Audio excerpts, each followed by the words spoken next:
साथियों को जय भीम, जय मूल निवासी। साथियों, कार्यक्रम तो परिचय से शुरू होना चाहिए था, परिचय हुई नहीं, शायद समय के अभाव में या परिस्थितिवश परिचय नहीं हुआ, तो हम संक्षेप में परिचय जान लेते हैं। तो यहाँ पर सामान्य वर्ग से कितने लोग बैठे हैं? पिछड़ा वर्ग से? अच्छा, अनुसूचित जाति से? अनुसूचित जनजाति से? कोई नहीं, सभी पिछड़ा वर्ग के ही साथी बैठे। 100% उपस्थिति पिछड़ा वर्ग की है। और जब लोग ये कहते हैं कि बाबा साहब को केवल अनुसूचित जाति मानता है, मैं कैसे मालूम बाबा साहब को अनुसूचित जाति मानता है? तो ये सभी लोग बाबा साहब अम्बेडकर के विचार को मानने वाले अतिथि आपके आए हैं और उपस्थिति 100% ओबीसी की है। तो ये माना जा सकता है कि हम भी,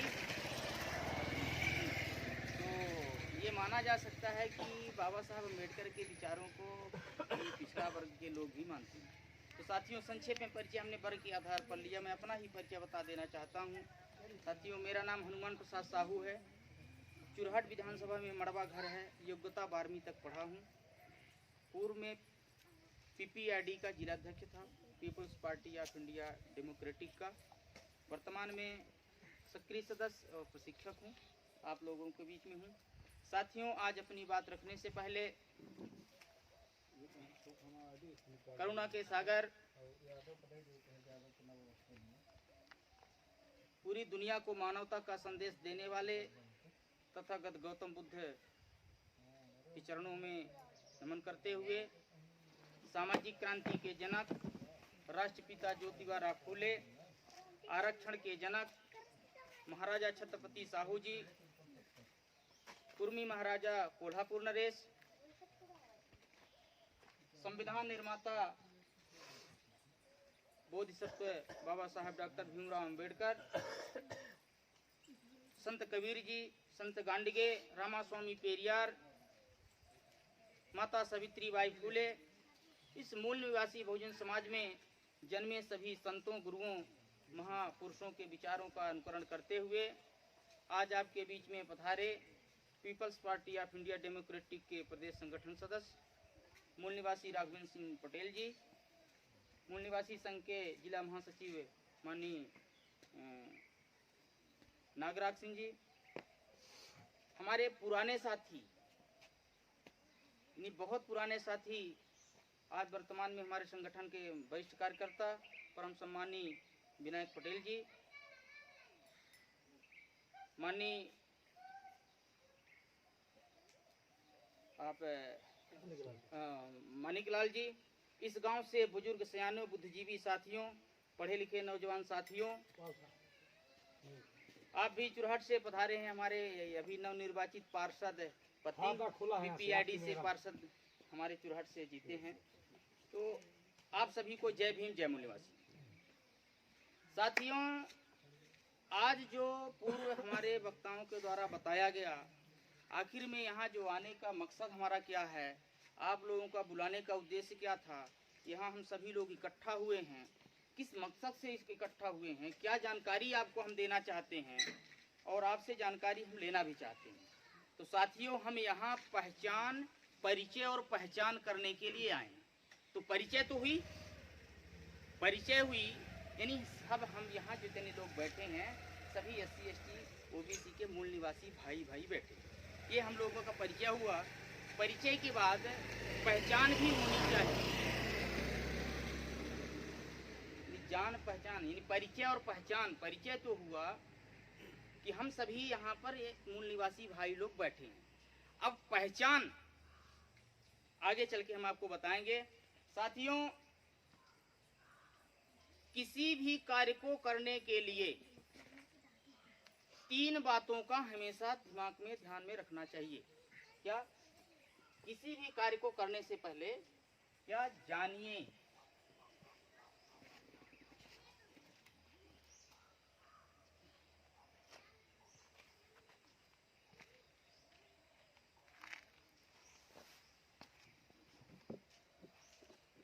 जानिए, छानिए, मानिए।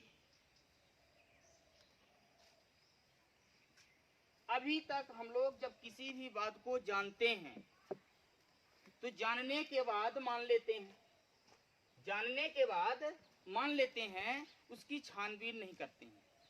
ऐसा है क्या? बिल्कुल ऐसे ही। यानी हम बताना चाह रहे हैं आपको, समस्या के कारण और निवारण। हम केवल आपसे 3 बिंदुओं पर चर्चा करने के लिए यहाँ आए हैं। यानी समस्या हम लोगों की, आप लोगों की समस्या है कि नहीं? आपको समस्या है कि नहीं? लेकिन समस्या है, लेकिन समस्या क्यों है पता नहीं। क्या पता है? अगर समस्या का कारण पता चल जाए तो उसका उपाय आप लोग भी ढूंढने लगेंगे।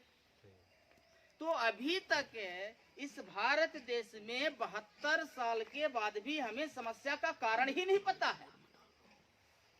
मान लीजिए मोटरसाइकिल हमारी पंचर हो गई, बार बार पंचर हो रही है, लेकिन पंचर क्यों हो रही है ये हमें पता नहीं।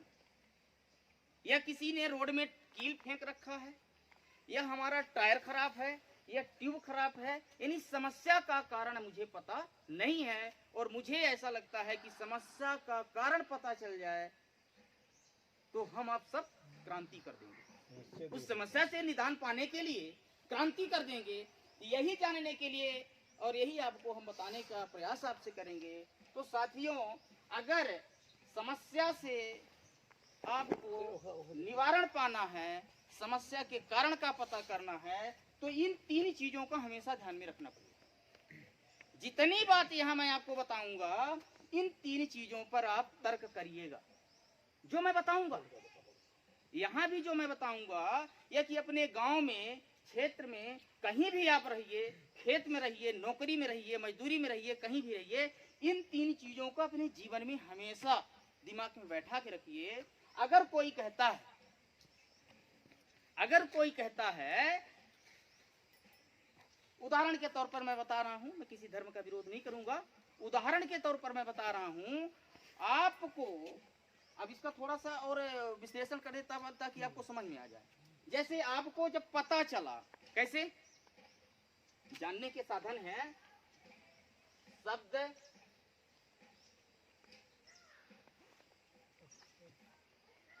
चित्र, साहित्य, है ना? अब मान लीजिए कि ये यहाँ पर क्या लिखा है, आप जान गए ना कैसे? शब्द से। फिर ये तो इन्हीं चित्र से आपको पता चल गया। अगर यही चित्र लगा है, और मान लीजिए मैं आपसे पूछता हूं कि ये बाबा, मैं बता रहा हूं, यहां से क्या बता रहा हूं, ये बाबा साहब है।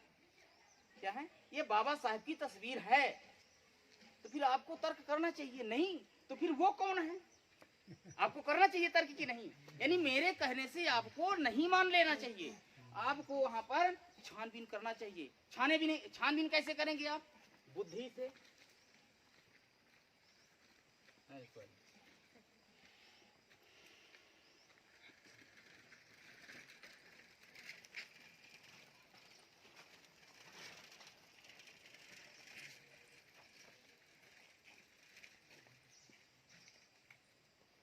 साथियों, जैसे ही आपको शब्द के माध्यम से, चित्र के माध्यम से, साहित्य के माध्यम से आपको पता चलता है, तो आपको वहां बुद्धि, विवेक और विज्ञान तीनों छन्नों से छानना चाहिए। उदाहरण के तौर पर रामायण में जब हम पढ़ते हैं, या तो फिर हनुमान चालीसा में जब पढ़ते हैं, उसमें यह कहा गया है कि बाल समय रवि भक्ष लियो, तब तीनों लोक भयो उजियारो अधियारो। देखिए, आप लोगों ने तर्क किया ना, तो यानी बाल्य अवस्था में जब हनुमान जी पैदा हुए तो रवि को उन्होंने निगल लिया, तो सूर्य को उन्होंने निगल लिया, यानी खा लिया। तो ये कैसे पता चला? साहित्य से। जब आप रामायण पढ़े, रामायण एक साहित्य है, तो साहित्य से जैसे ही जानने के साधन है ना, साहित्य से आपको यहाँ पे ये लागू होता है। साहित्य में जैसे ही आपने पढ़ा और पढ़ने के बाद इन 3 छन्नों से आपने छाना नहीं। क्या आप लोगों ने छाना? आपने सीधे यहाँ पहुंचे और तन मन धन तीनों और चीज लगाकर आप लोगों ने मान लिया। मान लीजिए साहित्य का वाचन हो रहा है। अब साहित्य का वाचन सीधी में हो रहा है पूजा पार्क में।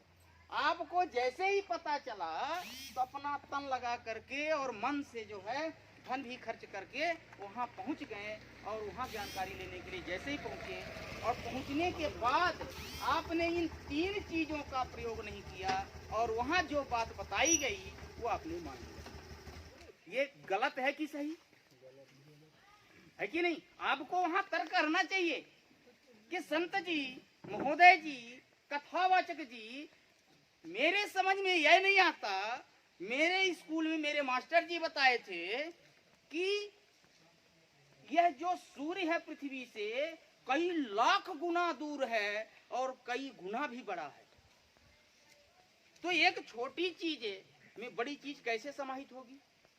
यानी इतना बड़ा मेरा हाथ है और ये बिल्डिंग को हम कैसे रख सकते हैं? क्या संभव है?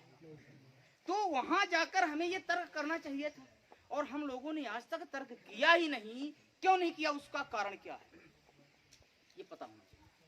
क्योंकि अभी जो हमारे संगठन सदस्य महोदय ने कहा कि BS4 का यहाँ बैनर लगा हुआ है, हमने इसमें लिखा भी है। तो इसका कारण ये है कि ये BS4 महा जन जागरण अभियान हम लोग चला रहे हैं। क्या? महा जन जागरण अभियान। यानी कुल मिला के संक्षेप में बताना चाहूंगा, संविधान के प्रति जागरूक करने का यह हम लोगों का कार्यक्रम है। यह काम सरकार का है, यह काम सरकार का है। सरकारी पैसे से लोगों को संविधान के बारे में बताना चाहिए। जिस तरह से धर्म के बारे में बड़े बड़े विद्वान आकर के और धर्म के इस धर्मशास्त्र के इस ग्रंथ के माध्यम से आप लोगों को जानकारियां बताई जाती है कि हनुमान जी ने सूर्य को निकल लिया और यह बताया जाता है कि गंगा नदी जटा से निकलती है, ऐसा बताया जाता कथावाचकों के द्वारा। तो इसको हम सुन लेते हैं। लेकिन ये बाबा साहब का जो संविधान है, ये बाबा साहब का जो संविधान है, इस संविधान में ऐसा कहीं नहीं लिखा है। अब ये आप दिमाग में ये आएगा कि आखिर में आप दोनों किताब क्यों रखे? ये दोनों किताब मैं इसलिए रखा हूँ साथियों, ये जो BS4 अभियान है हमारा, उस संबंध में बता रहा हूँ। इसलिए मैं ये दोनों किताब रखा हूँ। यह भी कानून की किताब है। क्या है? राम राज्य के जमाने में जो कानून था वह इस किताब में लिखा है। उस जमाने की जो है कानून की किताब है। और यह जो किताब है, ये भी तो किताब ही है ना। यह जो किताब है, यह भारत का संविधान यानी जो अधिनियम कानून चल रहा है, इसमें लिखा हुआ है। इस किताब में हर जगह लिखा है। किसी को कोई जमीन हड़प ले, किसी को कोई मारता है, लूटपाट करता है, छेड़छाड़ करता है, हिस्सा बांट बराबर नहीं देता है, तो इस कानून में सारी व्यवस्था की गई है। अब इन दोनों में अंतर क्या था ये भी जानेंगे तब ना समझ में आएगा भाई दोनों में अंतर क्या है। ये भी कानून की किताब है और ये भी कानून की किताब है। दोनों में केवल अंतर इतना है, यह कानून जो है हिंदू धर्म के अनुसार चतुर्वर्ण व्यवस्था, ब्राह्मण, क्षत्रिय, वैश्य, शूद्र, 4 वर्ण की जो व्यवस्था है, उस चतुर्वर्ण व्यवस्था के आधार पर यह कानून बना है, जिसमें यह लिखा है कि स्त्री और शूद्र को पढ़ने का अधिकार ना दिया जाए। इसमें लिखा है, इस कानून के किताब में लिखा है। आप भी स्त्री हैं, महिला, आप भी समझिएगा, आप खासकर विशेष समझिएगा, क्योंकि इस किताब में ये जो रामराज्य की जमाने की कानून की किताब है, यह कहता है कि स्त्रियों को, किसी भी वर्ण जाति की स्त्री हो सकती है, स्त्री को और शूद्र को, चौथे वर्ण को पढ़ने का अधिकार नहीं है इस कानून के मुताबिक। और यह भारत का संविधान कहता है स्त्रियों को 50% आरक्षण दो। बाबा साहब अम्बेडकर का जो कानून है वह कहता है स्त्रियों को 50% आरक्षण दे करके, हॉस्टल की सुविधा दे करके, गाड़ी वाहन की सुविधा दे करके इनको खूब पढ़ाओ। अब आप बताइए कौन से आपके फायदे की किताब है, कौन सा कानून? ये है ना? हाँ, यही हम बताने के लिए आए हैं। और आप लोगों को फायदे के लिए कौन सा है? ये वाला। तो फिर आप पढ़ते, आप किसके घर में ये है बताइए? नहीं है ना, आपके घर में है। चलिए कम से कम 4-6 लोगों के घर में ये है, लेकिन सबके घर में होना चाहिए कि नहीं? रामायण जो है सबके घर में होगा, 2-4 लोगों को घर में नहीं होगा, लेकिन रामायण सबके घर में होगा। जिस रामायण में लिखा है कि ढोल गवार शूद्र पशुनारी ये सकल ताड़ना के अधिकारी, उस रामायण को हम लोग अगरबत्ती ले करके घर में रखते हैं, ये भी समस्या का ही एक कारण है। दूसरा, इस किताब में लिखा है कि शूद्र को संपत्ति रखने का अधिकार नहीं है। शूद्र केवल 3 वर्णों की सेवा करेगा। क्या? कर्म करेगा, फल की इच्छा नहीं करेगा, इसमें लिखा है। और कथावाचक लोग कहते हैं बड़े प्रेम से कि देखो भक्तों, कर्म करो, फल की इच्छा मत करो। ये बाबा साहब का कानून कहता है कि कर्म करो, चाहे कर्म गिट्टी उठाने का हो, लेवई ईंट उठाने का कर्म हो, चाहे खेत काटने का कर्म हो, चाहे नौकरी का कर्म हो, चाहे व्यापार का कर्म हो, उसके बदले में आपको उसका पारिश्रमिक दिया जाएगा, पैसा दिया जाएगा। यह भारत का संविधान कहता है। तो आपके फायदे का कौन सा हुआ? जिसमें आपको काम के बदले में पैसा मिलना तय है, वो सही है कि जिसमें लिखा है कि कर्म करो, फल की इच्छा मत करो। चलो ठीक है, इसमें एक और बात है, आप लोग बोलते नहीं, हम यहाँ संवाद करने आए, भाषण देने नहीं। आप लोग बोलते नहीं, लेकिन यहाँ से जाएंगे तो आप मालूम क्या बोलेंगे? अरे वो जन्म की बात उसमें है, ये इस जन्म की बता रहा था, है कि नहीं? बोलेगी कि उस जन्म में फल मिलेगा, इस जन्म में नहीं। मैं कहता हूँ जो भी शंकराचार्य हों, हिंदू धर्म के आज जो वर्तमान में शंकराचार्य हों, संत महंतों को छोड़ दिए, शंकराचार्य की मैं बात कर रहा हूँ, उस शंकराचार्य को बुलाइए और उस शंकराचार्य को, वह शंकराचार्य मुझे 50 करोड़ रुपया आज मुझे दे दे, ठीक? और अगले जन्म में मुझसे 200 करोड़ रुपया वह ले ले, मैं लिखित में दूंगा। वो लिखित भी नहीं देता, मैं लिखित में दूंगा, 50 करोड़ मुझे दे दो और अगले जन्म में 200 करोड़ मैं दूंगा। लेकिन भैया जब वहां आना, स्टाम्प लेके आना, है ना? क्या देगा? क्यों नहीं देगा? ये तर्क करो। क्या? यही आप तर्क करो। विज्ञान का मतलब तर्क ही है, विज्ञान का मतलब तर्क, पूरा विज्ञान तर्क पर ही आधारित। तो ये आप लोग तर्क करना जरूर चालू कर दीजिए, कल समाज में सुधार आ जाएगा। इतने सारे देश में संगठन बने हैं, सभी संगठन कहते हैं समाज में सुधार नहीं आ रहा, समाज में सुधार नहीं हो रहा, समाज समझ नहीं रही है, समाज बोल नहीं रही है। मैं कहता हूं समाज को सुधारने का आपने तरीका ही कब बताया? कभी आप अंबेडकर जयंती मना करके, कभी आप सरदार पटेल जयंती मना करके, कभी रविदास जयंती मना करके, किसी को 5 मिनट, किसी को 2 मिनट, किसी को 10 मिनट, किसी का 20 मिनट, 30 मिनट आपने भाषण सुना, और 30 मिनट में ये 5000 साल की समस्या क्या समाधान हो सकता है? अभी माननीय विनायक जी बता रहे थे कि धर्म के बारे में अगर मैं आपको सीधा वार करूंगा, उस पर नहीं जाऊंगा, मैं कटाक्ष भी नहीं कर रहा हूं, तो आप बोलेंगे नहीं। अगली जब मीटिंग होगी ये सब भाग जाएंगे, बोलेंगे नहीं जाऊंगे, वो सब धर्म छुड़वाने वाले हैं, अधर्मी लोग आए। तो मैं ऐसा भी आप लोगों को नहीं बोल रहा हूँ, किसी भी धर्म का मैं विरोध भी नहीं कर रहा हूँ, न किसी धर्म को छोड़ने के लिए कह रहा हूँ। केवल मेरी गुजारिश आपसे है कि आप केवल तर्क करिए। विज्ञान का युग है, विज्ञान की खोज के कारण चंद्रमा में जमीन लोग खरीद रहे हैं, और यहाँ हम भाई भाई के चक्कर में 1 डिसमिल के लिए दौड़ रहे हैं। क्यों? क्योंकि हमने आज तक तर्क ही नहीं किया। ये बात साथियों, इसको बताने के ऊपर हमने कुछ पॉइंट्स नोट किए हैं। शुरू में लिखा है बाम सेप। बाम सेप, यह बाम सेप जो है, बाम सेप है क्या?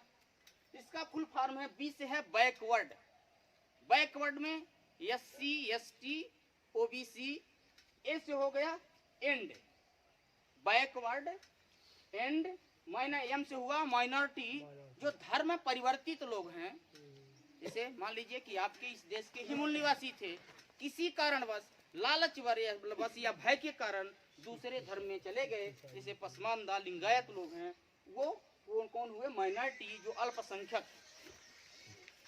हुआ कम्युनिटीज, क्या कम्युनिटीज, और इधर इस हो गया इम्प्लाइज, यह से हुआ फेडरेशन, यह किसका? SC ST OBC and minority के समुदाय से, कम्युनिटीज के समुदाय कह सकते हैं, समुदाय का एक कर्मचारी समुदाय का एक संगठन है, उसका नाम है क्या?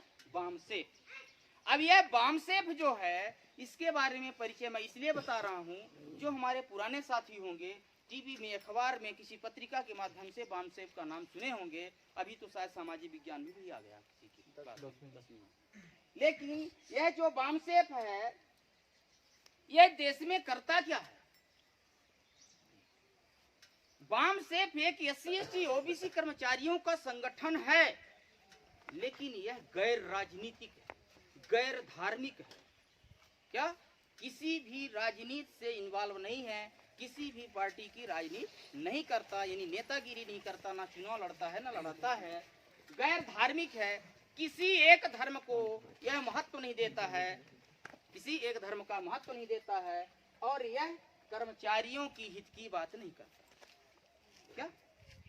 अब यहाँ से थोड़ा सा वो हुआ होगा आपको कि यह पूरे भारत देश में कर्मचारियों का संगठन है, SC ST OBC का, लेकिन यह कर्मचारियों की हित की बात नहीं करता, तो फिर किसके लिए बात करता है? जब संगठन कर्मचारियों का है, SC ST OBC का, ये विचित्र संगठन है। क्यों विचित्र है? अभी तक आप लोगों ने सुना होगा अजाक्स, अपाक्स, मतलब इस तरह से संगठन जो कर्मचारियों के SC ST OBC के हैं, किसी भाई कर्मचारी के साथ गलत हो रहा है, ट्रांसफर हो रहा है, स्थानांतरण कराना, कुछ कराना है, तो वह संगठन के माध्यम से अपना आवेदन देते हैं, लेकिन अन्याय हो रहा तो मांग भी करते हैं। लेकिन यह बामसेफ है कर्मचारियों का संगठन, लेकिन कर्मचारियों की हित की बात यह नहीं करता। इसका मानना यह है कि हम तो नौकरी कर लिए हैं, हमें 2 पैसे आ रहे हैं, हमारी रोजी रोटी चल रही है, लेकिन इस देश में जो शोषित, वंचित, पीड़ित लोग हैं, इस 85% मूल निवासी समाज जो है, इसके समस्या के बारे में यह रातों दिन रिसर्च करता है। रिसर्च करने के बाद उस रिसर्च को पूरे गांव-गांव में इसी तरह से कैडर लगा करके लोगों को जागरूक करने का काम करता है, उसका हक अधिकार दिलाने के लिए यह बामसेफ काम करता है पूरे भारत देश में। अब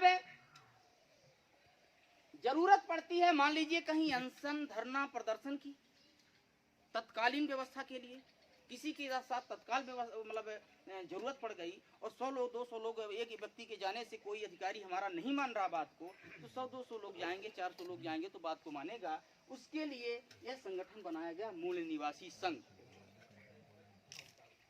यह जो मूल निवासी संघ है, यह भी गैर राजनीतिक है, लेकिन यह संघर्षात्मक है, यह संघर्ष करता है, लेकिन यह गैर राजनीतिक है, यह भी राजनीति नहीं करता है, गैर धार्मिक है, किसी भी धर्म को, किसी एक धर्म को नहीं मानता।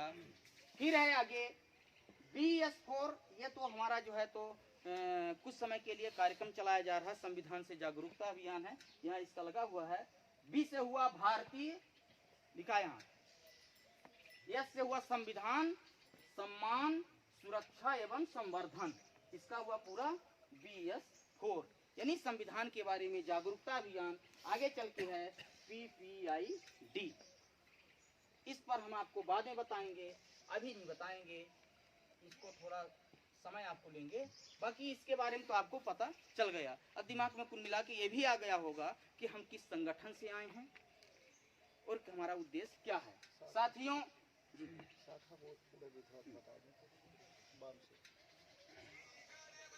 अब इसी बामसेफ की जो शाखा है तो कर्मचारी कल्याण महासंघ है।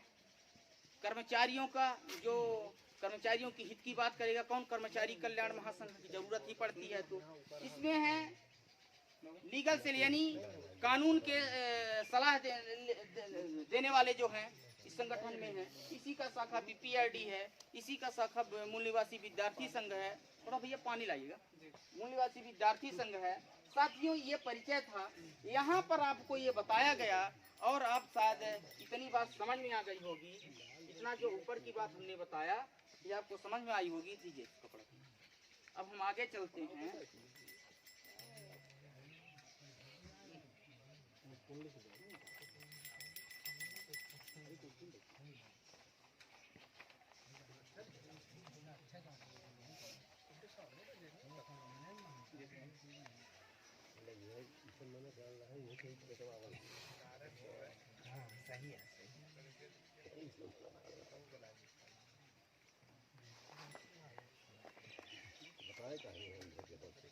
साथियों, समस्या के कारण जानने के लिए और हम विस्तार से आपको चर्चा करेंगे। इस देश की मौजूदा हालात कैसी है हम लोगों की, ये जानने के लिए आपको हम लिखित में आपको बताएंगे। आप नोट भी कर सकते हैं। रजिस्टर हमारा यहाँ है, पुराना सा उसके पीछे है। ये सबसे आगे संविधान है, संविधान से सब पीछे है। बोले सर, बोल दे ठीक रहेगा। लीजिए। अरे इसी से वो आप मोबाइल फिर नहीं खोल पाते हैं, बंद हो जाती है, लाभ खोलती है।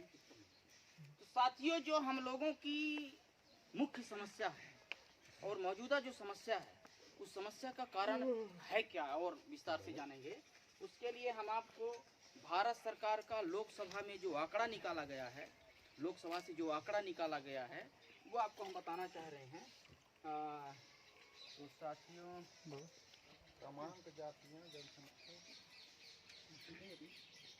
घोषित आरक्षण खाट लिखे जाइए। घोषित आरक्षण राजनीति, नौकरी,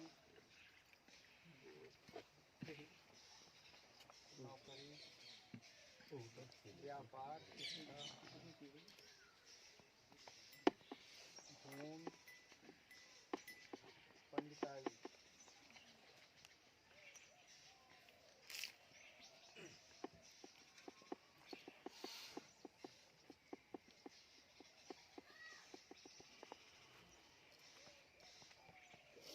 साथियों, यहाँ हम आपको एक कॉलम बना के रखते हैं।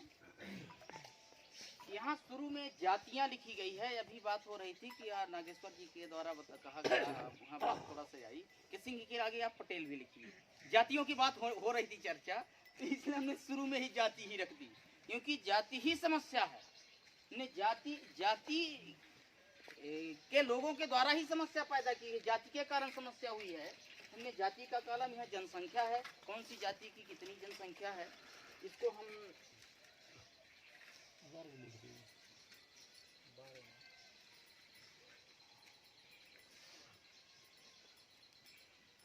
आरक्षण है। यहाँ घोषित आरक्षण, राजनीति, नौकरी, व्यापार, शिक्षा, भूमि, पंडिताई। साथियों, ये राजनीति और नौकरी, व्यापार, पंडिताई, ये तो 4 पैसा कमाने के साधन है कि नहीं। अगर आप लोगों के पास पैसा आ जाए, यानी सुख पाने के लिए, यानी सारी समस्या से निजात पाने का सबसे सरल उपाय क्या है? पैसा। अगर हम आपके पास पैसा आ जाए तो सारी समस्या का निदान हो जाएगा कि नहीं? हो जाएगा। आपके अभी तक आप लोगों के बीच में विभिन्न, आ जाइए भैया, आगे आइए, नहीं आइए ना, आइए तभी समझ में आएगा। आज आराम से बैठिए। यहाँ पैसा कमाने का उपाय ही बताया जाएगा और कुछ नहीं। कमाओगे आप, मैं कमा के नहीं दूंगा ना, मेरी पार्टी देगी। पैसा कमाने का तरीका ही बताया जाएगा। तो साथियों, 4 में ये है, ये नहीं है, ये पैसा कमाने का तरीका नहीं है। 4 ही था, नहीं इसमें। तो ये जो नौकरी है, पैसा एक नंबर में किस में कैसे आता है? कम मेहनत से पैसा ज्यादा कैसे आता है? नौकरी से, है कि नहीं? दूसरे नंबर पे व्यापार से आता है और तीसरे नंबर से पंडिताई में आता है। पंडिताई के लिए पढ़ना लिखना पड़ता है, संस्कृत वगैरह पढ़ना पड़ता है पंडिताई करने के लिए। फिर पैसा आता है चौथे नंबर पे भूमि से। ये थोड़ा मेहनत वाला पैसा है, हल चलाना पड़ेगा, खेत काटना, अनाज को काटना पड़ेगा, ये मतलब मेहनत वाला काम है। फिर भी इससे भी पैसा आता है। साथियों, ये जो 4 तरीका पैसा कमाने का है, इसमें हम लोगों की क्या हैसियत है, ये सारी चीजों में किसका कब्जा है, किसके पास कितना है, ये हम आपको बताना चाह रहे हैं। तो साथियों, एक नंबर में कौन सी जाति आती है? ब्राह्मण। जनसंख्या इनकी कितनी है? 3.5। इनको आरक्षण नहीं है। राजनीति में ये है 41% है। नौकरी करते हैं 62%। व्यापार 10%। पढ़े लिखे कितने हैं? 50। जमीन इनके पास है 5%। और पंडिताई इनके पास है 100%। इनके अलावा कोई पंडिताई नहीं करता। आप लोगों को देखने में भी मिलता होगा। दूसरे नंबर की जनसंख्या है, वो जातियां जनसंख्या। दूसरे नंबर की जाति है क्षत्रिय। जनसंख्या है 5। आरक्षण इनको भी नहीं है। 15% राजनीति में है। 12% नौकरी। 27% व्यापार। 16 पढ़े लिखे। 16% 80%। पंडित जी के पास। तीसरे नंबर बैस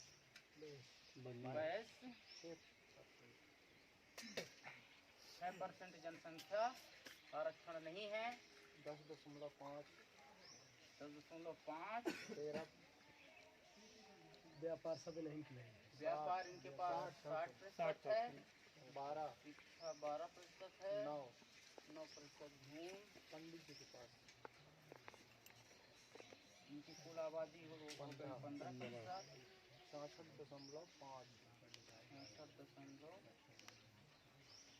नौकरी 87। व्यापार 97। 78 शिक्षा। भूमि 94। पंडिताई 100। आगे फिर चौथे नंबर में शूद्र पिछड़ा वर्ग।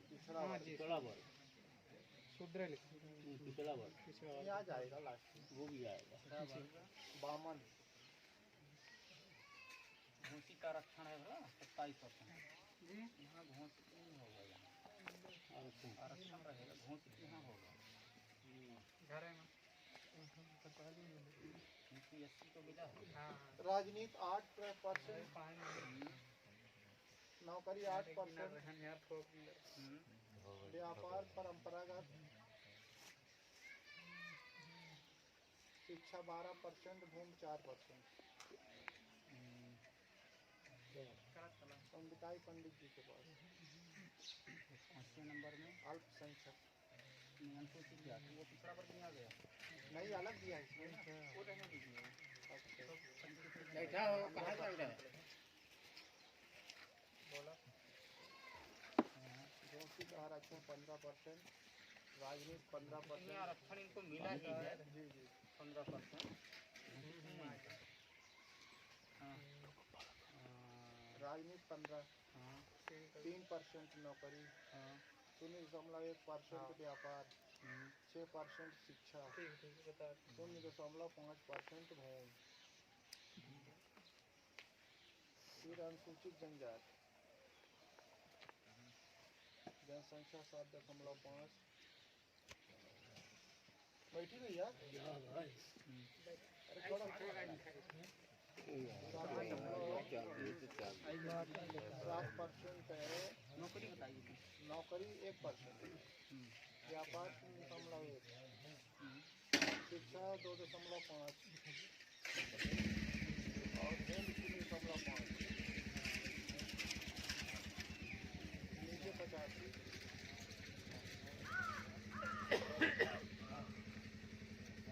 22.5।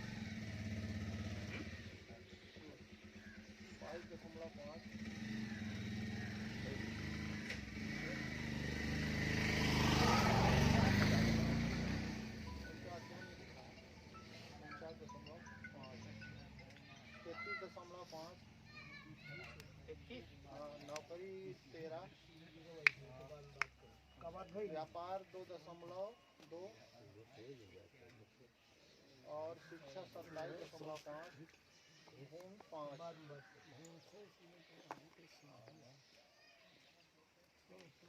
साथियों,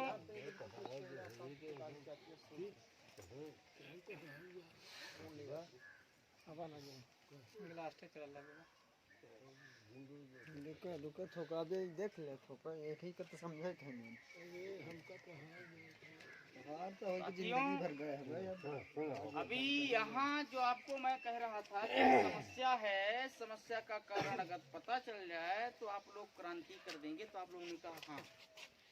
तो आप यहाँ पे आप देखिए, इस देश में जो ब्राह्मण है ये वर्ग भी बना है और जाति भी बना है। क्या? क्योंकि इसको जाति का सर्टिफिकेट ब्राह्मण का मिलता है और वर्ण व्यवस्था के अनुसार ये वर्ण भी है कि नहीं? शब्दों का जाल है कि नहीं है? तो ये इनकी जनसंख्या 3.5% है, तो राजनीति में ये 41% है।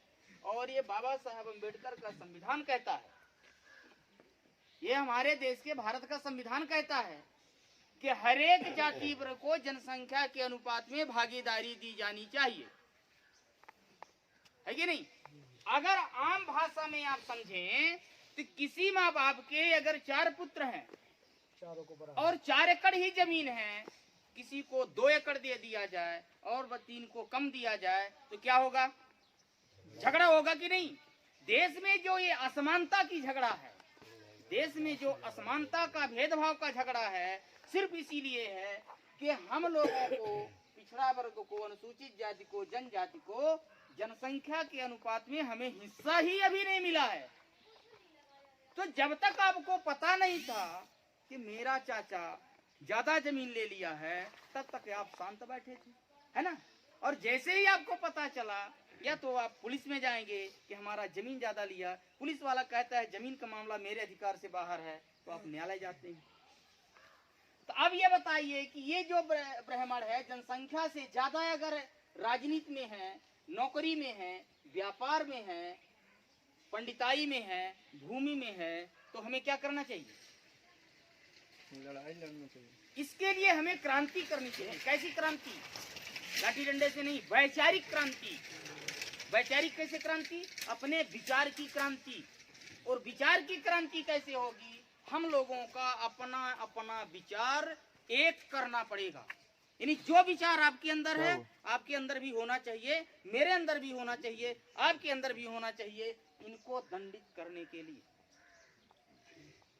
फिर यही हाल जो है क्षत्रिय का है, और इन जनसंख्या के अनुपात में इन्होंने अपनी भागीदारी जनसंख्या से ज्यादा लिया।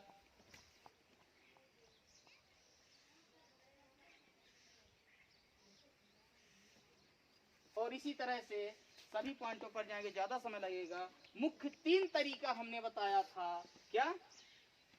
4 तरीका हमने बताया था पैसा कमाने के लिए।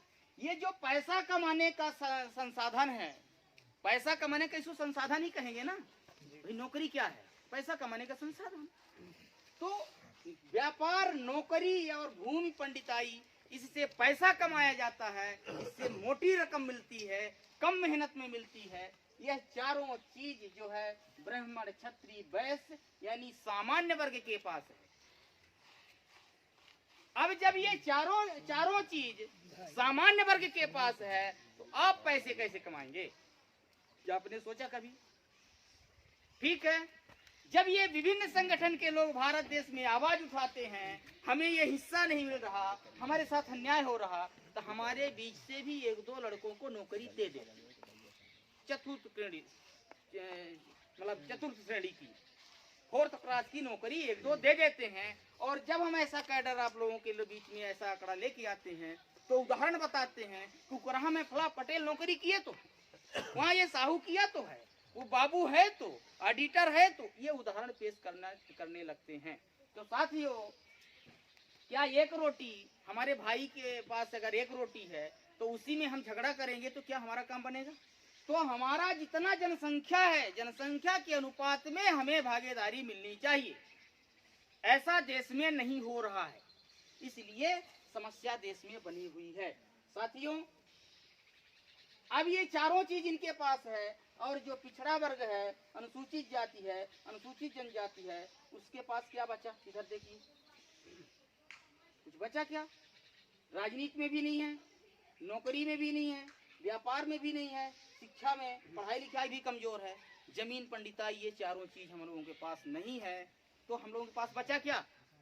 क्या कुछ बचा? नहीं है। हम लोगों के पास इन सारी समस्याओं से लड़ने का हथियार बचा है। वो क्या है? जनसंख्या। शुरू में यहाँ पे हमने लिखा था जनसंख्या, और वही जो हमने कहा है विचार पैदा करेंगे, विचार की क्रांति करेंगे, और हमारे पास क्या है? जनसंख्या है। हमारे पास ना तो नौकरी है, ना व्यापार है, ना भूमि है, ना तो पंडिताई है, जो पैसा कमाने के साधन नहीं है। उससे लड़ने के लिए हमारे पास एक हथियार बचा है, क्या? जनसंख्या। और जनसंख्या किस काम में आती है? वोट डालने के काम में आती है। और वोट किस काम में आता है? विधायक बनाने के लिए। विधायक क्या काम करता है? हमारे हित में कानून बनाता है, विधानसभा में, लोकसभा में जा करके, और वह कानून के माध्यम से, नियम योजनाओं के माध्यम से हमें पैसे कमाने का संसाधन देता है। यही होता है ना? और कुछ मतलब होता है विधायक? यहाँ आप लोग जो भी मतलब समझते हो, मेरे हिसाब से तो विधायक का यही काम है, सांसद का यही काम है। सांसद राष्ट्रीय स्तर में कानून बनाएगा, विधायक राज्य स्तर में कानून बनाएगा, और पैसा यानी आय हमारी कैसे अच्छी रहे, आमदनी कैसे अच्छी रहे, संसाधन के नियम बनाता है, और उन संसाधनों के माध्यम से हमारे पास धन मुहैया कराता है। तब जा करके हम लोग सुखमय जीवन व्यतीत कर सकते हैं। तो अब जब समस्या यहाँ पर बात आ गई क्या? हथियार की। हमारे पास क्या है? जनसंख्या यानी वोट। और उस वोट से हम, उस वोट का ताकत की जनसंख्या का उपयोग कैसे करेंगे? यहाँ पे हमने लिखा था, देखिए यहाँ पे वोट की बात आ गई। आप लोग ये मत कहिएगा कि देखो भाई जितने आते हैं तो घुमा फिरा के सब वोटें बताते हैं। हमने तो सोचा था मन बना के कि चलेंगे वहाँ कुछ अच्छी बात बताएंगे, पर यहाँ आने के बाद बस वोट ही लास्ट में बताते हैं। भाई समस्या का जो समस्या का हमने कहा था, समस्या का कारण और निवारण। कारण आपको पता हो गया, समस्या आप खुद झेल रहे हैं, कारण आपको पता चल गया। अब उस समस्या से निजात पाने का जो उपाय है उस पर हम आप आगे चलते हैं। तो इसको मिटा दें। किसी को नोट करना हो, मोबाइल में लेना हो, ये कोई आंकड़ा झूठा नहीं है, ये रिकॉर्डेड आंकड़ा है, ये लोकसभा से यानी सांसदों के द्वारा निकाला हुआ आंकड़ा। समस्या का निराकरण हमें कैसे होगा? वोट का जब हम उपयोग करेंगे सही जगह पर। अब वोट देने के लिए क्या जरूरत पड़ती है? दल की। क्योंकि हम नागेश्वर सिंह जी को निर्दलीय चुनाव लड़ाएंगे तो एक विधायक बनाकर आप भेज देंगे, क्योंकि आप क्रांति करेंगे, मुझे पता है आप क्रांति आप लोग करेंगे। और जब क्रांति करेंगे, आपके अंदर क्रांतिकारी भाव पैदा होगा, इनको आप विधायक बना करके भेज देंगे, तो ये अकेले जाकर क्या करेंगे? फिर जब वो वापस आएंगे तो आप बोलेंगे कि आप वहां पर बोले थे कि आप विधायक बना दो, हम कानून बनाएंगे। क्या एक विधायक कानून बनाएगा? नहीं, बहुमत का विधायक होना चाहिए। यानी अगर 230 विधायक हैं पूरे मध्य प्रदेश में, तो उसमें हमें जो है तो 116 विधायक चाहिए। कितना? कोई भी कानून बनाने के लिए हमें 116 विधायकों की जरूरत पड़ती है। तो 116 विधायक क्या निर्दलीय चुनाव लड़ा के आप जिता सकते हैं? उसके लिए हमें दल की जरूरत पड़ती है। दल की जरूरत पड़ती है तो देश में दल भी है, क्या दल नहीं है? है, सबसे बड़ा देश में दल है कांग्रेस, फिर बीजेपी, फिर अच्छा बीजेपी बी कह दी है, हाँ पी कह दी पार्टी है। तो और कौन दल है? राष्ट्रीय दल, राष्ट्रीय पार्टी जो है, इसमें आम आदमी पार्टी राष्ट्रीय, फिर भी उसमें भी आपको जान रहे हैं तो बता देंगे। जैसे कम्युनिस्ट पार्टी है,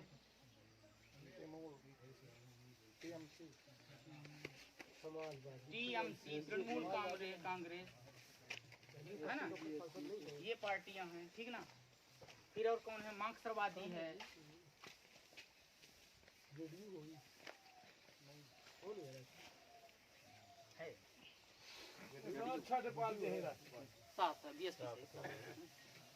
कम्युनिस्ट पार्टी है, वो मार्क्सवादी कम्युनिस्ट पार्टी एसपी है, एसपी समाजवादी नहीं, नहीं 2% सांसद हो चाहिए राष्ट्रीय नहीं कभी एसपी पता मुझे 2% सांसद जनता दल है, वही जदयू है। जब 2% सांसद हुई सब राष्ट्रीय है। उस टाइम भी सरकार में आ गई थी ना। पहले थी अब नहीं है वर्तमान में। अच्छा चलिए, जो पार्टी आप जानते हैं, बहुजन समाज पार्टी है,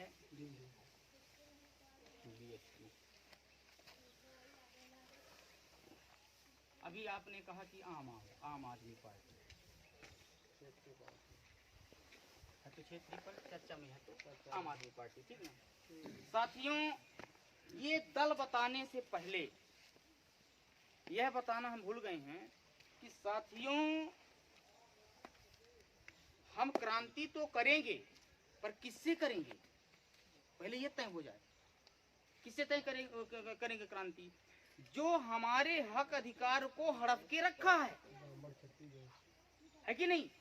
तो जो हमारे अधिकार को हड़प के रखा है, तो उससे जब हम क्रांति करेंगे, आप हमसे क्रांति करेंगे और हमारे घर में आप हमारे कहने पे आप पानी हमारा भरेंगे, तो आप हमसे क्रांति करेंगे? नहीं करेंगे। तो जिस पार्टी के माध्यम से हम क्रांति करने के लिए यहाँ तैयार हो रहे हैं, तो कांग्रेस पार्टी है किसकी? कांग्रेस पार्टी ब्राह्मण के द्वारा बनाई हुई पार्टी है। वो तो थे विजय जी, लेकिन वर्तमान में आजाद भारत में उसका मालिक कौन थे? ब्राह्मण। फिर भारतीय जनता पार्टी का मालिक कौन है? पंडित अटल बिहारी वाजपेयी, ब्राह्मण जी हैं। फिर है कम्युनिस्ट पार्टी, उसमें मालिक कोई ब्राह्मण है, जम्बूद्री पाल एक टाइम पे ब्राह्मण। फिर इसका भी मालिक जो है तो कौन है? ब्राह्मण है, 3.5% वाले की। फिर मार्क्सवादी कम्युनिस्ट पार्टी, ये भी ब्राह्मण है। और एक वो था जिसने नारा दिया, नहीं, वो राजा नहीं फकीर हैं, गरीबों के तकदीर है, 27% मंडल कमीशन लाने वाले जनता दल, वो ठाकुर वो थे उसमें, उसका मालिक जो है तो ब्राह्मण थे। फिर आ गए इधर आम आदमी पार्टी, ये कौन है? वैश्य हैं। ये बहुजन समाज पार्टी, इसमें बस्ती है राष्ट्रीय पार्टी। ये कौन, इसको किसने बनाया? मूल निवासी, ठीक ना, मूल निवासियों ने, कई लोगों ने, ठीक ना। अब जिस पार्टी से हम तरह तरह की, अभी खासकर छात्रों के द्वारा यह मांग की जा रही है सीधी में कि हमें कॉलेज चाहिए, किससे हम मांग रहे हैं? कांग्रेस से या बीजेपी से। तो मांग किसके रहे? जो हमें नहीं दिया, हमारे अधिकार को हड़पा है, उसी से हम मांगते हैं। क्या वो देगा? देना होता तो आज 77 साल हो गया तो यहाँ कॉलेज हो जाती। तो हमारा जो मांगने का तरीका है, ठीक है, हम मांग रहे हैं, लेकिन उसके विरोध में, उसका जो हम विरोध कर रहे हैं, विरोध करने का तरीका गलत है। करने का तरीका गलत है, क्योंकि छात्रों को ऐसा संगठन बनाना चाहिए जैसे मूल निवासी विद्यार्थी संघ के द्वारा, कि आप मेरी बात को नहीं मानोगे तो हम आपको सत्ता में भी नहीं आने देंगे। ऐसा आप बोल के देखो, यहाँ कॉलेज बनेगा, ऐसा बोल के देखो। अगर यहाँ कॉलेज नहीं बनती है तो हम आपको सत्ता में नहीं आने देंगे। तो हम क्या कहते हैं? कॉलेज नहीं बन पाओगे, हम भूखे मर जाएंगे, हम रोड जाम कर देंगे, हम पानी नहीं पिएंगे, ये हम करते हैं। कहता है मत खाओ, कमजोर पड़ोगे, क्या क्रांति करोगे? तो साथियों, आज भारत देश में मुख्यतः सबसे ज्यादा सत्ता में रहने वाली पार्टी कांग्रेस पार्टी थी। और वह कौन, उसका मालिक कौन था? ब्राह्मण था।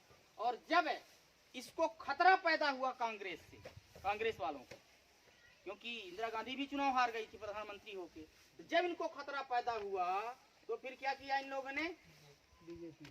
कई पार्टियों के द्वारा, कई छोटे छोटे संगठनों के द्वारा भारतीय जनता पार्टी का गठन किया। और जो कांग्रेस में नेता थे वो सब इसमें भाग गए। ये गाली देता इसको, ये गाली देता इसको, हम लोग दर्शक बनकर के बैठे।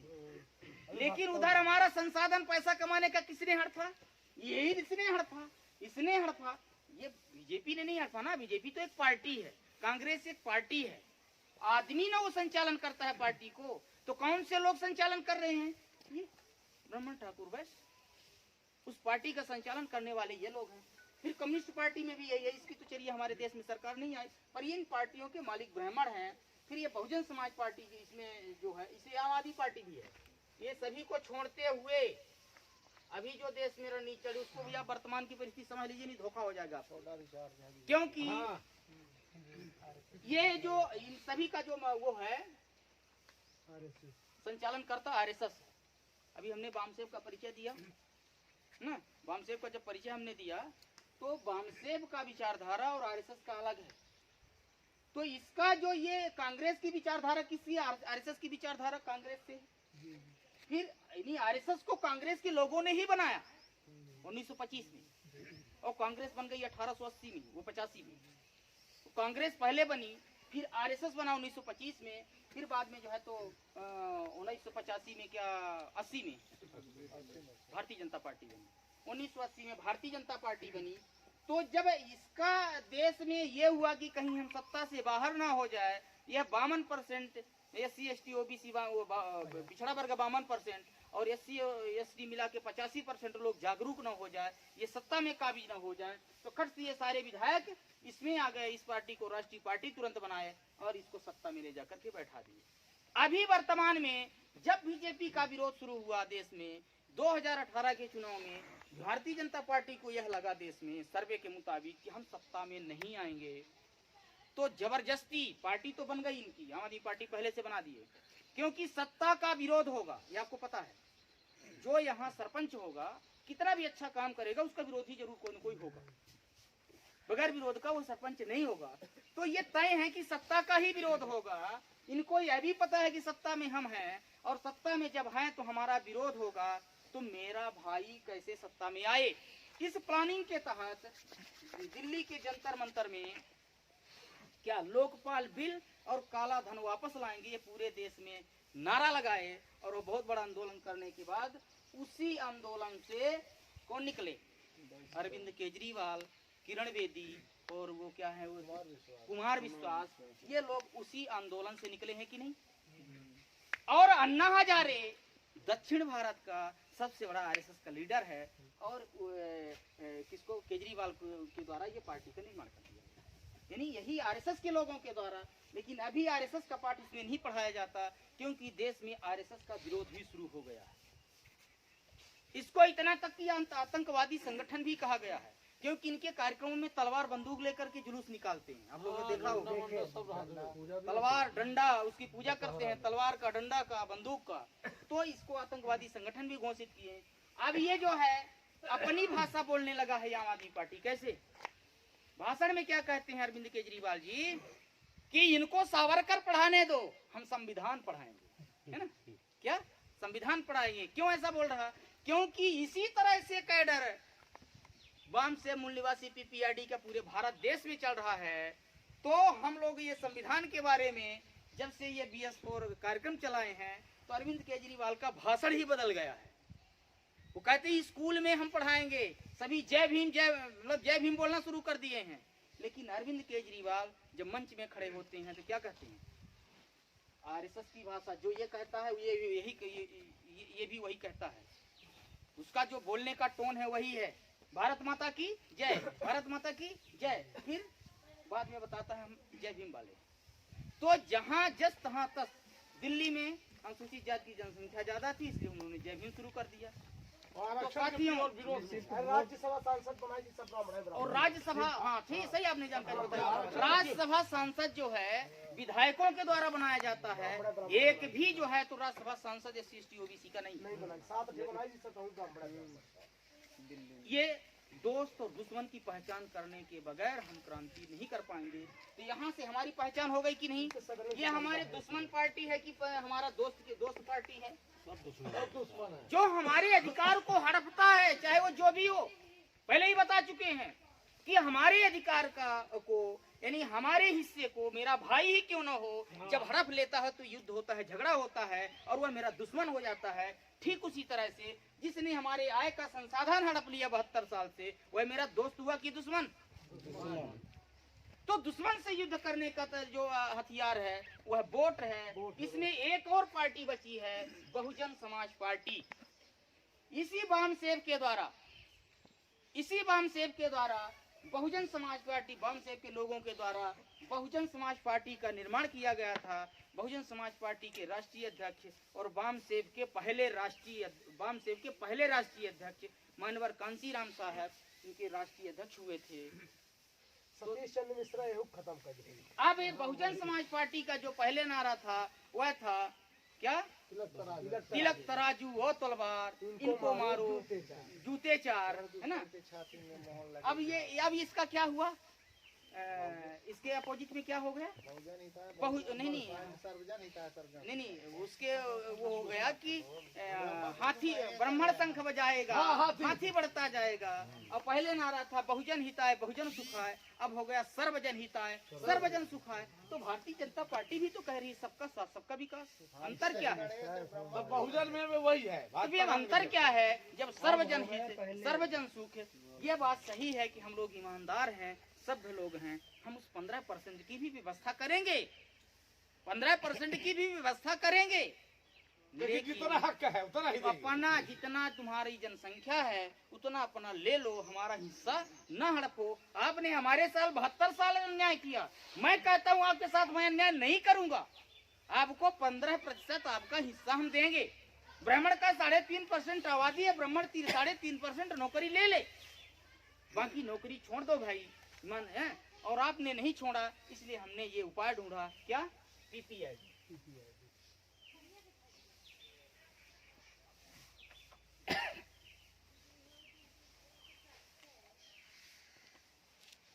Peoples Party of India border लगा है। हाँ नहीं वही है भाई। किताब राशि में तो मास्टर नहीं पढ़ा बताए सबका। किताब रही आवती पे पढ़ाते कि नहीं पढ़ाते हैं, समझने की जरूरत है।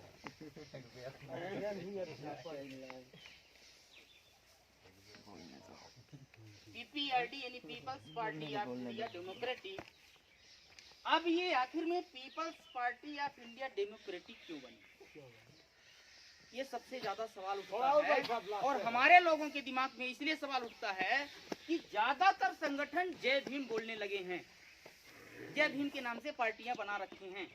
तो साथियों, यहाँ बहुजन समाज पार्टी जब हमारी राष्ट्रीय पार्टी है तो फिर पीपीआरडी क्यों बनी? क्या बहुजन समाज पार्टी को खत्म करने के लिए? तो आपको जानकारी के लिए बता दूं कि बहुजन समाज पार्टी के संस्थापक मानवर कांसीराम साहब, बाबा साहब और रामास्वामी पेरियार के विचारों को मानते थे। तो बाबा साहब की जब रिपब्लिकन पार्टी ऑफ इंडिया थी, रामास्वामी पेरियार की जस्टिस पार्टी ऑफ इंडिया थी, तो फिर बहुजन समाज पार्टी क्यों बनी थी? है ना, बिल्कुल। यानी जो रिपब्लिकन पार्टी ऑफ इंडिया बाबा साहब के द्वारा जो आरबीआई बनाई गई थी, तो उसका जो मूल उद्देश्य था, विचारधारा, आने वाला जो व्यक्ति उसका वारिस हुआ उसका विचार बदल गया। जस्टिस पार्टी का जो मुखिया बना उसका विचार बदल गया, तब जाके बहुजन समाज पार्टी बनी। और आने वाले समय में यानी वर्तमान में अभी बहुजन समाज पार्टी ने भी अपना विचार बदल दिया, इसलिए पीपीआरडी की जरूरत पड़ी। ये तो कर ही दिया। दूसरा क्या, बहुजन समाज पार्टी की क्या हालत हो गई है? जैसे उसकी हालत ये हो गई है कि 100 लीटर पानी है मान लो, और 100 लीटर पानी प्लस 100 ग्राम जहर जोड़ दो, कितना हो जाएगा? पूरा जहर है ना, पूरा जहर। भाई 100 लीटर पानी में 100 ग्राम जहर डाल दो तो पूरा जहर हो गया, पानी बचा नहीं। इसी तरह से बहुजन समाज पार्टी हो गई है, यानी 100 लीटर उसमें पानी तो है, 100 लीटर बहुजन समाज तो है, लेकिन उसमें 100 ग्राम सतीश चंद्र मिश्रा भी उसी में मिल गया। क्या 100 ग्राम सतीश चंद्र मिश्रा उसी में मिल गया? कौन ये? इस वजह से बहुजन समाज पार्टी ने नारा बदल दिया, और जिस उद्देश्य के लिए बहुजन समाज पार्टी बनी थी वह उद्देश्य अब नहीं रहा। तो जब नहीं रहा है, नहीं आप हमारी औलादें, अगर हमारा लड़का मान लीजिए कि शराबी निकल जाए, पहला ही बच्चा पैदा हुआ और शराबी नशेड़ी नालायक निकल जाए, क्या हमें बच्चा पैदा नहीं करना चाहिए? करना चाहिए ना। तो अगर हम बच्चे पैदा नहीं करेंगे तो फिर हमारे समाज की हालत वही रहेगी। तो इसलिए बामसेब के लोगों ने यह निर्णय लिया कि हमें शांत नहीं बैठना चाहिए इन पार्टियों के भरोसे। मुझे स्वयं की पार्टी का निर्माण करना चाहिए और वह क्रांति रूपी जो हमारा क्या है जनसंख्या का औजार बचा है वोट, उस पार्टी के माध्यम से हम उसका उपयोग करेंगे। इस पार्टी को हम अपना विचार देंगे यानी मत देंगे, वोट देंगे और सत्ता में जाने के बाद वो सारे संसाधन वापस लाएंगे और वापस लाने के बाद इस मूल निवासी समाज का जीवन सुखमय होगा। इस कारण से पीपीआईडी बनी। साथियों, अब इस पार्टी का जो अब आप एक सवाल और मन में आएगा, क्योंकि मैं बताया पहले मैं संवाद करने आया हूँ, मैं कोई नेता टम्पाड़ी नहीं हूँ, भाषणबाजी नहीं करूँगा। एक सवाल पैदा होगा, शायद याद करूँगा आपके मन में भी आ जाएगा कि जिस तरह से बहुजन समाज पार्टी हो गई तीओ भी हो जाई है नहीं, आता मन में कि नहीं कि ऐसा ना तीओ पार्टी रही। अच्छा सत्ता मांगे तो सगली पार्टी ऐसे करती है, ऐसा आवत सवाल के नहीं आवे। सबसे बड़ा सवाल ये दिमाग में आवत है कि जिस तरह से बहुजन समाज पार्टी में संगठन बना, विधायक बनने लगे, सांसद बनने लगे, रीवा से 3-3, 4-4 एक ही जिले से विधायक बनने लगे और लगा देश में कि सत्ता में आ जाएगी बहुजन समाज पार्टी। लेकिन बाद में ये हो गया, उसमें पैसा के जो जिसके पास पैसा है, जिसका कद बड़ा है, उसको पकड़ने लगे, टिकट देने लगे। तो पीपीआईडी में भी हो जाएगा, है ना। लेकिन मैं बता दूं साथियों, ये जो शब्द नीचे लिखा हुआ है ये तो ठीक है, निर्वाचन आयोग ने दिया है। पार्टी का मेरे पास बायलाज भी है, बैग में रखा हूँ, मैं लेके चलता हूँ, जिसको देखना हो देख सकते हैं आप। अब इस बहुजन समाज पार्टी में एक इस पीपीआईडी में एक अंतर तो आपको मिल गया कि इसमें जो है सवर्ण नहीं है। क्या सवर्ण नहीं है, इसमें सवर्ण है, एक अंतर मिला। दूसरा, पार्टी चाहे जो भी हो, पार्टी चाहे जो भी हो, अगर आप लोग सबसे जरूरी बात तो ये है कि क्या आप लोग भारत के संविधान को मानते हैं? और अगर आप बाबा संविधान को मानते हैं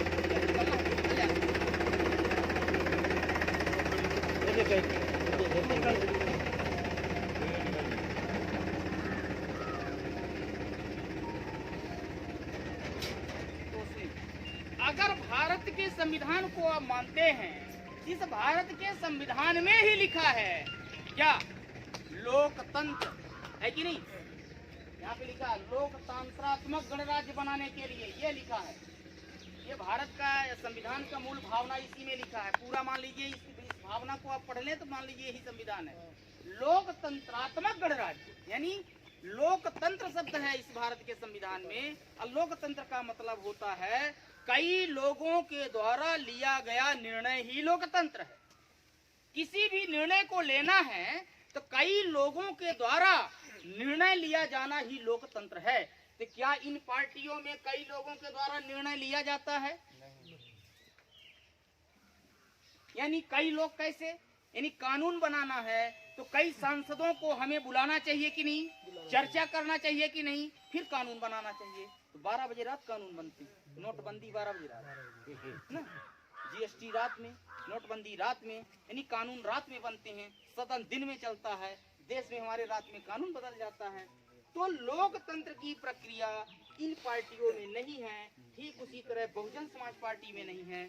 क्या कोई भी निर्णय लेना है तो बहन कुमारी मायावती जी लेती हैं। किसी भी आज भारत के सभी दलों में राष्ट्रीय अध्यक्ष ही निर्णय लेते हैं, लेकिन संविधान हमारा इस बात को इजाजत नहीं देता। संविधान कहता है कि कई लोगों के द्वारा ही लिया गया निर्णय लोकतंत्र है और वही सत्य भी है। दूसरा, डेमोक्रेसी यानी अवसर की समानता। इस पार्टी में दूसरी विशेषता क्या है? इसमें पहला तो बता दिया लोकतंत्र, यानी कई लोगों के द्वारा निर्णय लेने के बाद ही कोई भी बात को या कार्य को तय किया जाता है या मान्य किया जाता है। दूसरा इसमें है डेमोक्रेसी यानी अवसर की समानता। यानी Peoples Party of India Democratic में इसकी जो कार्यकारिणी जो इसकी है यह 2 साल की है। क्या 2 साल की। लेकिन अन्य पार्टियों के मालिक, बहुजन समाज पार्टी के मालिक मानवर कांसीराम साहब आजीवन, बाद में बहन जी हो गई, अभी आजीवन बहन जी हैं, बाद में कौन होगा पता नहीं। समाजवादी पार्टी का इसी तरह हाल है। इसी तरह से कांग्रेस पार्टी का है। इनका कोई समय लिमिट नहीं है, वो अलग बात है। देश में विरोध शुरू हुआ, इसको बना यानी ज्यादातर देश के सभी पार्टियों में अवसर नहीं मिलता है। क्या आप पीपीआईडी में है तो आपको नहीं लगता कि जिला अध्यक्ष बन जाए, प्रदेश अध्यक्ष आप बन जाओ, राष्ट्रीय अध्यक्ष आप बन जाओ? इसका उदाहरण आपके सामने है कि पीपीआईडी का गठन यानी 27 नवंबर 2017 को हुआ तो पहले राष्ट्रीय अध्यक्ष तय हुए नागपुर में, मैं वहां था। तो नागपुर में जब पार्टी बनी तो पहले राष्ट्रीय अध्यक्ष हुए माननीय पीडी बोरकर। अभी वर्तमान में कौन है? 17 के बाद बदल गए, उनको थोड़ा सा रिपीट किया क्योंकि निर्वाचन आयोग की कुछ प्रक्रिया थी, उनका थोड़ा सा कार्यकाल बढ़ाया गया था। अभी वर्तमान में कौन है? माननीय हेमराज सिंह पटेल जी। अब 2 साल तक माननीय हेमराज सिंह पटेल जी रहेंगे। कल 2 साल के बाद किसी को अभी भी पता नहीं है कि कौन राष्ट्रीय अध्यक्ष होंगे। ये है अवसर की समानता। हो सकता है माननीय नागेश्वर जी राष्ट्रीय अध्यक्ष बन जाए, किसी को नहीं पता है। तो साथियों, इस पार्टी में 2 ही विशेषता है। ये 2 चीज क्यों इसमें मुख्य रूप से रखा गया है? अगर आप व्यक्ति से जुड़ेंगे तो व्यक्ति की मृत्यु होगी, ये तय होगी कि नहीं होगी? तो जब आप किसी व्यक्ति से जुड़ेंगे, मान लीजिए आपका जात बिरादरी का व्यक्ति है, आपका रिश्तेदार है, उससे आप जुड़ के और पार्टी में आएंगे और उसकी पार्टी है वो राष्ट्रीय अध्यक्ष आपकी बिरादरी का, उससे आप जुड़े और वो जो व्यक्ति खत्म हो जाएगा, उसकी मृत्यु हो जाएगी, तो आप कहाँ जाएंगे? आज ये कहते हैं ना, मानवर कांसी राम साहब बहुत बढ़िया थे, कांसी राम साहब बहुत बढ़िया थे, ये सब गड़बड़ बहन जी ने कर दिया, कहते हैं कि नहीं? तो मानवर कांसीराम, उनकी मैं बुराई नहीं कर रहा हूँ, लेकिन मानवर कांसीराम साहब को उस टाइम में सिस्टम ये बना लेना चाहिए था पार्टी में कि सबको अवसर मिलता। तो जो हमारे देश में और भी बुद्धिजीवी, क्या जरूरी है कि एक ही व्यक्ति इस देश में बुद्धिजीवी है? ऐसा भी नहीं है। तो इस देश में जो और बुद्धिजीवी लोग हैं, उस पार्टी में हैं, उस संगठन में हैं, तो उनको मौका मिलता। लेकिन ये गड़बड़ी शुरू से हुई थी, इस कारण से पीपीआईडी में अभी से यह व्यवस्था कर दी गई है कि कई लोगों के द्वारा निर्णय ही मान्य होगा और दूसरा सबको अवसर मिलेगा। साथियों, इस कारण से, इसी विचारधारा के कारण, इसी सोच के कारण, इस व्यवस्था के कारण मैं भी मतलब इस पार्टी में आया। इसके पहले भी मैं बहुजन समाज पार्टी में था, लेकिन इन विशेषताओं के चलते, विशेषताओं के कारण मैं पीपीआईडी में आया। और आप लोगों से भी गुजारिश करूंगा कि यह विचारधारा अगर आप लोगों को अच्छी लग रही है, पैसा कमाने का यह जो तरीका है ये अच्छा हो, तो आप लोग भी पीपीआईडी के सदस्य बनिए। 10 रुपये उसकी वार्षिक सदस्यता है, साल में वह रिन्यूअल होगा और पार्टी में आकर के पार्टी की विचारधारा को गांव-गांव में इसी तरह से आप लोग भी फैलाने का काम करें। पार्टी की वेबसाइट भी है, एमएनटी न्यूज नेटवर्क, अभी माननीय एमएनटी न्यूज नेटवर्क है, उसको आप यूट्यूब में सब्सक्राइब कर सकते हैं। और रात को 8 बजे से 9 बजे तक, 8:30 से 9:30 तक पूरे देश के जो बुद्धिजीवी लोग हैं उनका व्याख्यान होता है किसी एक विषय को लेकर के। हर एक विषय पे रोज होता है ये व्याख्यान, उसको आप लोग सुनिए भी, घर में भी हैं तो उसको आप सुनिए। एमएनटी न्यूज नेटवर्क में है। और मासिक पत्रिका भी आती है, मासिक टाइम्स है, ये भी आता है, सीधी जिले में आता है। इसके माध्यम से आपको जानकारियाँ मिल जाएंगी और समय समय पर ये हमारे साथ ही आते रहेंगे। और कुछ है? और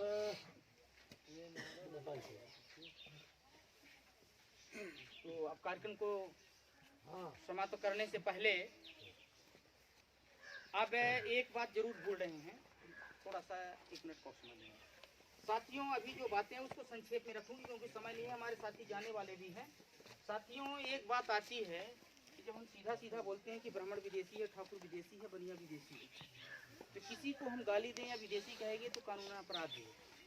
आपको बगैर जाने, बगैर प्रूफ के हम कहते हैं ये विदेशी व्यक्ति बैठा है, तो कानून अपराध भी है। तो उसके लिए क्योंकि हम लोग कैडर पढ़ाते हैं तो ये प्रमाण भी लेते हैं। इसमें जैसे जैसे जांच हुई है, मतलब सन 2001 में डीएनए यानी खून निकाल करके जांच हुई, ऐतिहासिक और साहित्यिक पहचान कहें तो उसके साहित्यिक पहचान में जब आप जाते हैं तो जो ये मंत्र पढ़ते हैं, पहली पहचान तो ये है कि जो इस देश में मंत्र, हाँ, तो इस देश में जो वो आपको लोगों को पता भी है, तो अपने देश का मंत्र पढ़ते हैं। दूसरा, एक सबसे बड़ा जो प्रकृति ने बनाया है, प्रकृति का बनाया हुआ नियम या तरीका वह परिवर्तनशील नहीं होता। सबसे बड़ा सबूत अनपढ़ लोगों के लिए मैं सबूत बता देना चाहता हूँ कि आप मूल निवासी हैं कि विदेशी हैं, आपका मत्था या भौहें या आंखें या नाक, आप पटेल जी हैं, साहू से मिल जाएगा, यादव से मिल जाएगा, साकेत से मिल जाएगा, कुछ न कुछ तो मिल ही जाएगा, बंसल से मिल जाएगा, सबसे गुण से मिल जाएगा, लेकिन आपका ब्राह्मण से नहीं मिलेगा, ठाकुरों से नहीं मिलेगा, बनिया से नहीं मिलेगा। ये सबसे बड़ी पहचान है। दूसरा, यही चीज देख करके जब इस देश में रिसर्च शुरू हुआ, कई दुनिया के कॉलेज के छात्रों ने रिसर्च किया और 2001 में ये प्रमाणित हो गया। ये पीएचडी करके लोगों ने, इसमें क्या है, उच्च वर्णीय जातियां आर्य यूरेशियन हैं, अनुवांशिक शोध से प्रमाणित हो चुका है। तो जब आपके पास इतना बड़ा प्रमाण मिल गया, लिखित में दस्तावेज मिल गया, साहित्य में दस्तावेज मिल गया, इतिहास में दस्तावेज मिल गया, ये सामाजिक विज्ञान है, कोई पुरानी वैसे किताब नहीं है, सामाजिक विज्ञान है, 6वीं। अब इसको जो है तो लोग, सरकार ने बदल दिया। मेरे पास ये पढ़ाने के लिए रखे थे, इस तरह से हमारे बर्तन वगैरह रहते थे पुराने जमाने में, जब आदि मानव थे, ठीक ना। ये सब है, क्या है, मोहनजोदड़ो हड़प्पा की संस्कृति वगैरह इसमें पूरा है। आर्य आर्य कैसे आए, आर्य बाहर से आए, ये सामाजिक विज्ञान में पढ़ाया जाता है। तो जब आर्य बाहर से आए, थोड़ा सा बाकी ऐसे ही चर्चा कर लेते हैं, उसमें लंबा हो जाएगा ऐसे ही। तो जब आर्य बाहर से आए, तो जब कोई व्यक्ति बाहर से आता है, उदाहरण के तौर पर हम लोग चुरहट से आए, तो 4 लोग आए, तो आपसे संख्या ज्यादा है कि कम? कम है। उस चार्ट में हमने बताया तो उनकी जनसंख्या इसीलिए कम है क्योंकि वो बाहर से आए और कम लोग आए, इसलिए उनकी जनसंख्या भी कम है। इतिहास में यह भी आप लोगों ने, खासकर जो छात्र 12वीं के बाद कॉलेज में गए होंगे, तब तक आपको नहीं मिला होगा। यानी शक आए, डच आए, हुड आए, फ्रांसीसी आए, मुगल आए, सभी आए। आने का प्रमाण है, जाने का भी प्रमाण है, लेकिन आर्यों का आने का प्रमाण तो मिलता है, लेकिन जाने का प्रमाण नहीं मिलता। इसका मतलब मेरा इस घर में घुसने का प्रमाण तो है, लेकिन बाहर निकलने का प्रमाण नहीं है, तो इसका मतलब इस घर के अंदर ही मैं हूँ। अब कहाँ पर हूँ मैं, इस घर के मालिक को पता करना चाहिए, इस गांव के लोगों को पता करना चाहिए कि आखिर में इस घर में बाहर का आदमी कोई है। जब चोर गांव में आता है तो आप लोग ढूंढते हैं कि नहीं? एक छोटा सा चोर आ जाए और वह चोर यानी 2-4-10 हजार की संपत्ति चुरा करके भागे और किसी ने देख लिया, किसी बिल्डिंग में घुस गया, आप लोग पूरा गांव इकट्ठा होकर के उसको, वो भीड़ में घुस जाए, फिर भी उसको पहचानने की कोशिश करते हैं। आखिर में चोर की चोरी किसने किया, किसने चोरी किया, तब तक आप लोग दम नहीं लेते हैं जब तक चोर को नहीं पकड़ लेते। और इतना बड़ा लुटेरा विदेशी हमारे देश में घुसा हुआ है, उसको आप पकड़ने के तो बहुत बड़ी बात है, अभी तक आप पहचान नहीं पाए। घुसा हुआ है और हमारे बच्चों का भोजन खा रहा है, इतने वो कर रहा है, लेकिन हम लोग अभी तक पहचान नहीं पाए कि आखिर में वह विदेशी व्यक्ति कौन है। तो साथियों, इस सामाजिक विज्ञान से भी पता चला कि आर्य विदेशी है और विदेश से आया, लेकिन अभी गया नहीं, भारत में ही है। दूसरा, ये जो कॉलेज की इतिहास है इसमें भी दिया हुआ है, आप पढ़ सकते हैं।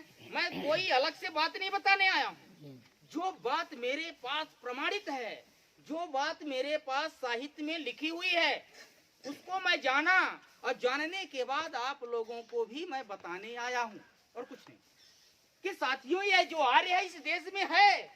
और जब ये बात सवाल उठा, आप लोगों जैसे लोग, बुद्धिजीवी लोगों ने खड़ा किया सवाल कि आखिर इस देश में आर्य है, तो कौन है भाई आर्य? यानी चोर, चोरी करने वाला चोर को जैसे ढूंढते हैं, तो ये आर्य कौन है? उसके लिए दुनिया के छात्रों ने शोध किया और शोध में मिल गया। क्या मिल गया? इस देश में जो उच्च वर्णीय जातियां हैं, उच्च वर्णीय जातियां मतलब ब्राह्मण, क्षत्रिय, वैश्य, जो उच्च वर्णीय जातियां हैं वह यूरेशिया की है। क्या? और यूरेशियन है, यहाँ की नहीं है। अब तो पता चल गया कि नहीं?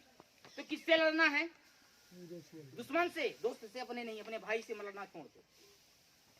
साथियों, ये क्रांति विचार की रहेगी, लाठी डंडा फाड़ तलवार नहीं चलाना है, क्रांति करना है, लेकिन विचार की क्रांति करना है और दुश्मन को पहचान के करनी है। साथियों, ये हुआ। और